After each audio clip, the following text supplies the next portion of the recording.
يرفع الله الذين آمنوا منكم والذين أوتوا العلم درجات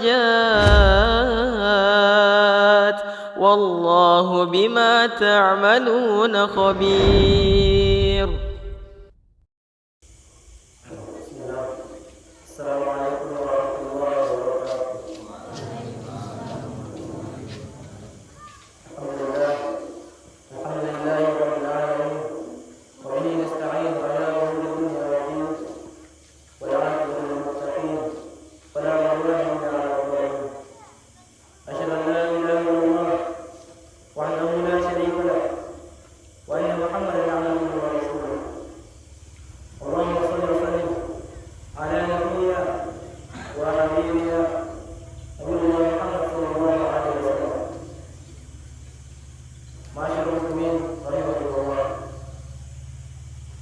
Memang pantaslah bagi kita seorang hamba yang tidak ada apa-apanya di mata Allah. Memang pantaslah bagi kita seorang hamba yang hina untuk selalu mengucapkan kata-kata syukur kita kepada Allah Subhanahu wa taala.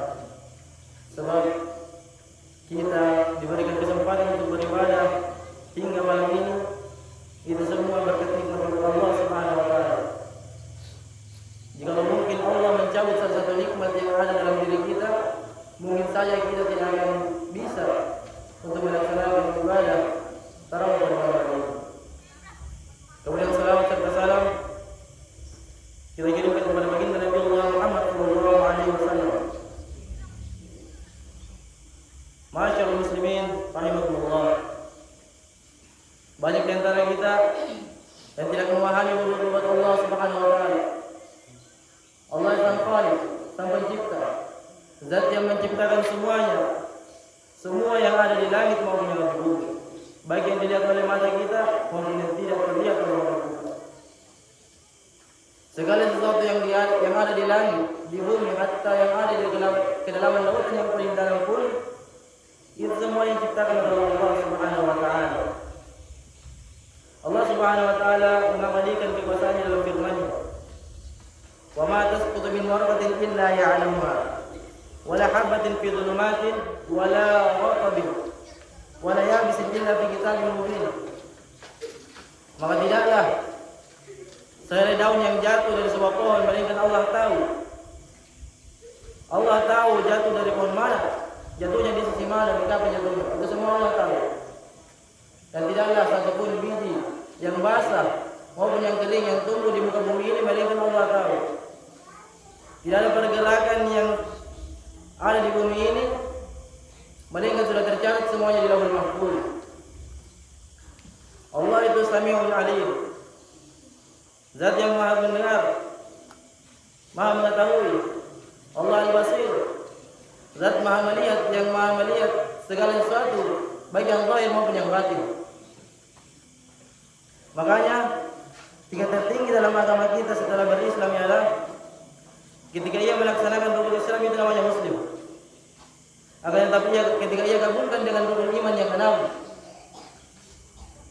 setelah ia mengerjakan sholat, menunaikan zakat, berpuasa di bulan Ramadan, lalu menunaikan haji, lalu ia gabungkan dengan rukun iman yang keenam, ia yakini bahwa perintah-perintah tersebut merupakan perintah dari Allah Subhanahu wa taala. Ia yakini bahwa para malaikat menyaksikan dan mencatat segala perbuatan yang kita lakukan di bumi ini. Ia yakini bahwa perintah tersebut diturunkan dalam kitab Allah Al-Quran dan disampaikan kepada baginda Nabi Allah Muhammad sallallahu alaihi wasallam. Ia meyakini bahwa segala perbuatan yang kita lakukan di bumi ini akan dimintai pertanggungjawabannya di akhirat kelak. Maka ketika ia meyakini itu semua, itu namanya mukmin. Akan tetapi tingkat yang lebih tinggi lagi, penggabungan di antara keduanya itu ada mengenal Allah, namanya ihsan. Kata Rasulullah SAW, ihsan an ta'budullah ka'annaka tarahu, fa in lam takun tarahu, fa innahu yaraka. Ihsan itu adalah jika engkau beribadah kepada Allah seakan-akan engkau melihatnya. Akan tetapi jika engkau tidak melihatnya, maka yakinkanlah bahwa Allah Subhanahu wa taala senantiasa melihatmu. Selalu memunculkan sikap diawasi oleh Allah. selalu memunculkan sikap muraqabatullah. Jika sikap muraqabatullah ini kita munculkan dalam kehidupan sehari-hari, kita selalu menghadirkan Allah Subhanahu wa taala dalam setiap pergerakan kita, maka insya Allah tidak ada celah bagi kita untuk bermaksiat kepada Allah. Tidak ada kesempatan bagi kita untuk melakukan hal-hal yang dibenci oleh Allah Subhanahu wa taala. Dan semakin bertambahlah kita kuat dan kita kepada Allah Subhanahu wa taala. Para sahabat tabi'in, para ulama sepakat mengatakan bahwa kami mengetahui bahwa ada dosa, bahwa kami telah bermaksiat kepada Allah ketika telah terjadi perubahan dalam hidup kami. Maksudnya ialah ketika telah terjadi masalah dalam hidup mereka, mungkin saja ada musibah yang menimpa mereka ataupun dipersulit hidupnya oleh Allah, mereka langsung bermuhasabah, mengoreksi diri masing-masing. Mereka langsung memeriksa, mengecek apakah dosa yang telah mereka kerjakan. Apakah mereka telah bermaksiat kepada Allah Subhanahu wa taala. Saking pekanya mereka terhadap menjaga hubungan mereka kepada Allah Subhanahu wa taala. Golongan-golongan seperti ini termasuk dalam hadis Nabi Allah Muhammad sallallahu alaihi wasallam. Innal mu'minu yara dhunubahu ka'annahu qa'idun tahta jabal anna yakhafu an yaqa alayhi. Wa innal fajir yara dhunubahu kadhubabin marra ala anfi faqala bihi hadza. Sungguhnya seorang mukmin ketika mereka melihat dosa-dosanya bagaikan duduk di sebuah lereng gunung. Mereka selalu merasa khawatir, merasa takut jangan sampai gunung tersebut menimpa dirinya. Jadi ketika mereka bermuhasabah selalu merasa khawatir, selalu merasa takut akan dosa-dosa mereka. Akan tetapi al-fajir, kata Nabi, ketika mereka melihat dosanya bagaikan seekor lalat yang hinggap di sebuah hidung, lalu mereka mengusirnya begitu saja.